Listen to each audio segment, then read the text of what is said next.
জয় শ্রীকৃষ্ণ বন্ধুরা, তোমরা সবাই কেমন আছো? এই গরমে আমি তো পুরো গলে যাচ্ছি।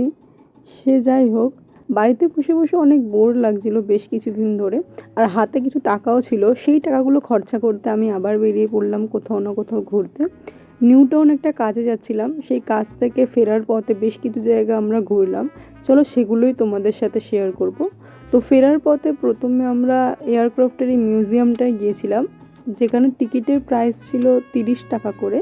তো সেই টিকিট কেটে আমরা ভেতরে যখন ঢুকলাম, তো এরকম একটা দৃশ্য আমরা দেখেছিলাম। এটা হচ্ছে ইন্ডিয়ার সেকেন্ড এয়ারক্রাফট মিউজিয়াম। তো ভেতরটা ভীষণই সুন্দর। এটার লোকেশনটা আমি ডেসক্রিপশানে দিয়ে দেবো, যদি কারোর দেখতে যাওয়ার ইচ্ছা হয় তো যেতেই পারো। তবে এটা মঙ্গলবার আর বৃহস্পতিবার দুপুর 2:30 থেকে 8:30 পর্যন্ত খোলা থাকে। আর অন্যান্য ছুটির দিনগুলোতে বা অন্যান্য দিনে এটা 12:30 থেকে 8:30 পর্যন্ত খোলা থাকে। খুব সুন্দর একটা জায়গা, ভেতরে বাচ্চাদের জন্য পার্কও রয়েছে।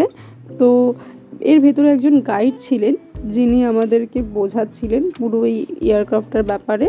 তো এটা ফাইটাররা কিভাবে থাকতেন এর ভেতরে, কিভাবে কি করতেন সবটাই আমাদেরকে বোঝাচ্ছিলেন একজন। তো খুব এনজয় করছিলাম পুরো ব্যাপারটা।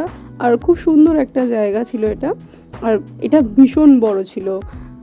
তারপরে তো আমরা চলে গেলাম বিশ্ব বাংলা এই রেস্টুরেন্টের এখানে। তো আমরা ভাবছিলাম এখানে খাওয়া দাওয়া করব। তো কিন্তু সেখানে গিয়ে আমরা জানতে পারি এই রেস্টুরেন্টটা মানে দুপুর 3টে পর্যন্ত, মানে 10টা থেকে 3টে পর্যন্ত ওপেন থাকে। তারপরে আবার সন্ধেবেলা 7টা থেকে খোলা হয়। তো আমরা যখন ওখানে পৌঁছেছিলাম তখনই অলরেডি 3টে বাজে, তো তখন তো আর এন্ট্রি হয়নি আমাদের। তো আমরা কিছুক্ষণ টাইম, মানে 7টা পর্যন্ত টাইমটা কোথায় কাটাবো সেই ভেবে এদিক ওদিক ঘুরছিলাম। তো হঠাৎ করে আমাদের মনে হলো কাছে ইকো পার্ক আছে, তো সেখানে গিয়ে একটু সময় কাটিয়ে আসি। তো আমরা ইকো পার্কের উদ্দেশ্যে রওনা করেছিলাম। তো আমরা ইকো পার্কে পৌঁছে গিয়েছিলাম। তো ইকো পার্ক অলরেডি আমাদের ঘোরা ছিল, তো তাই আমরা ভেতরে এন্ট্রি করিনি। আমরা একটা ভিডিওতেই দেখেছিলাম ইকো পার্কের কাছেই একটা চিড়িয়াখানা আছে, তো সেইখানে যাব। তো প্রথমে আমরা যখন গাড়িটা পার্ক করলাম, তো তখন আমরা দেখলাম যে 5 নম্বর গেটে ওই চিড়িয়াখানাটা না। তো আমাদের যেহেতু গাড়ি একবার পার্ক করা হয়ে গেছে, তো আর গাড়ি বের করা পসিবল ছিল না। তো তাই জন্য আমরা হেঁটে হেঁটেই 6 নম্বর গেট পর্যন্ত যাচ্ছিলাম, যেখানে ওই চিড়িয়াখানাটা রয়েছে।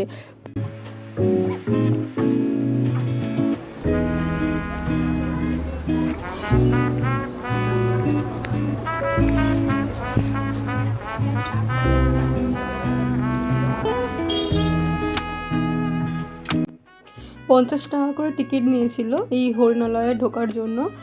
তো এখানে প্রথমেই আমরা ঢুকে বেশ অনেক রকমের পাখি দেখতে পেয়েছিলাম।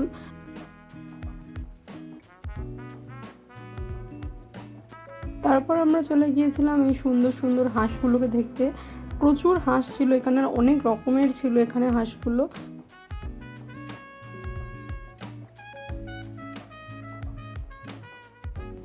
হাঁস দেখার পর আমরা চলে এসেছিলাম জিরাফ দেখতে।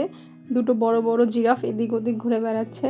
মনে হচ্ছিল একটা মেল একটা ফিমেল, বাট সেটা আমি শিওরিটি মানে জানি না যে ওটা মেল আর ফিমেল কি বা দুটোই সেম জেন্ডারের কিনা। তো তারপরে আমরা এরকম সুন্দর একটা রাস্তার ওপর দিয়ে হেঁটে হেঁটে যাচ্ছিলাম। হঠাৎ করে আমাদের চোখে পড়লো, সেটা হচ্ছে জেব্রা। সামনে ওই যে দূরে দেখা যাচ্ছে জেব্রা। তারপরে এসেছিলাম আমরা কুমির দেখতে। শুয়ে শুয়ে রোদ পোহাচ্ছিল কুমিরগুলো। কুমির দেখার পর আমি চলে এলাম আমার ছোটোবেলার বন্ধুদের সাথে দেখা করতে, মানে এরা আমার সাথে ছোটোবেলার ফ্রেন্ড। যাই হোক, তারপরে আমরা হরিণ দেখলাম, উট পাখি দেখলাম, এরকম অনেক রকমের পশু পাখি আমরা এখানে দেখতে পেয়েছিলাম। তো এখানে যতদূর যা আমরা জানতে পারলাম এখানে গিয়ে, এখানে সমস্ত রেস্কিউ করা অ্যানিম্যালগুলোকে এনে রাখা হয়।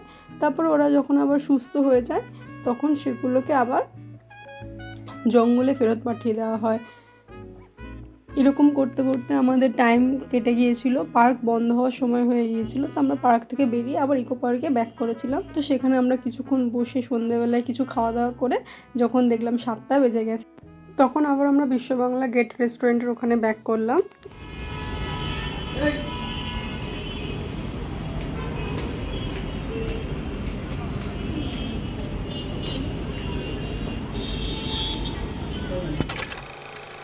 টিকিট কাটার পর আমাদেরকে 10 মিনিট মতো ওয়েট করতে হয়েছিল, কেন কি উপরে নাকি প্রচণ্ড ভিড় ছিল।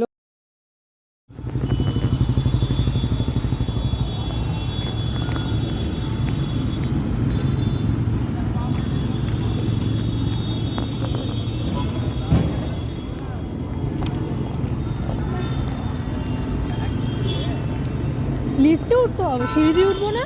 সিঁড়ি দিয়ে উঠবো? হ্যাঁ, কি সুন্দর দেখতে। আমি ভাবলাম এখান দিয়ে ভিডিও করতে করতে উঠবো।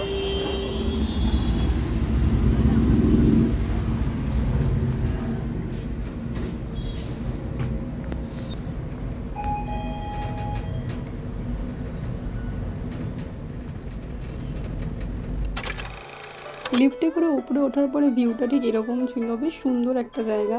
তো সেখানে অনেক ভিড়ও ছিল। আমরা এক জায়গায় বসে খাবার দাবার অর্ডার দিয়ে একটু ঘুরতে বেরিয়েছিলাম, পুরো রাউন্ড করে দেখবো যে কীরকম দেখতে। তো বেশ ওপর থেকে নিচটাও বেশ সুন্দর লাগছিল। আর এখানে যারা স্টাফ ছিলেন তাদেরও বিহেভিয়ার খুব ভালো ছিল। তো আমরা আমাদের খাবার অর্ডার দিয়ে একটু এদিক ওদিক ঘুরে দেখছিলাম কীরকম পুরো জায়গাটা। তারপরে খুব এনজয় করছিলাম সবাই মিলে। উপর থেকে জাস্ট নিচটা দেখো, সবাই খুব সুন্দর লাগছে পুরো নিচটা ওপর থেকে দেখতে। তারপর আমরা কিছু ফটো তুললাম, অনেক এনজয় করছিলাম। তারপর আমাদের খাবার চলে এলো। তো আমরা সবাই মিলে খাওয়া দাওয়া করে সেখান থেকে বাড়ির জন্য বেরিয়ে পড়লাম। ওরা বড় হবে, চড়বে গাড়ি, আর আমি কাটবো ঘাস।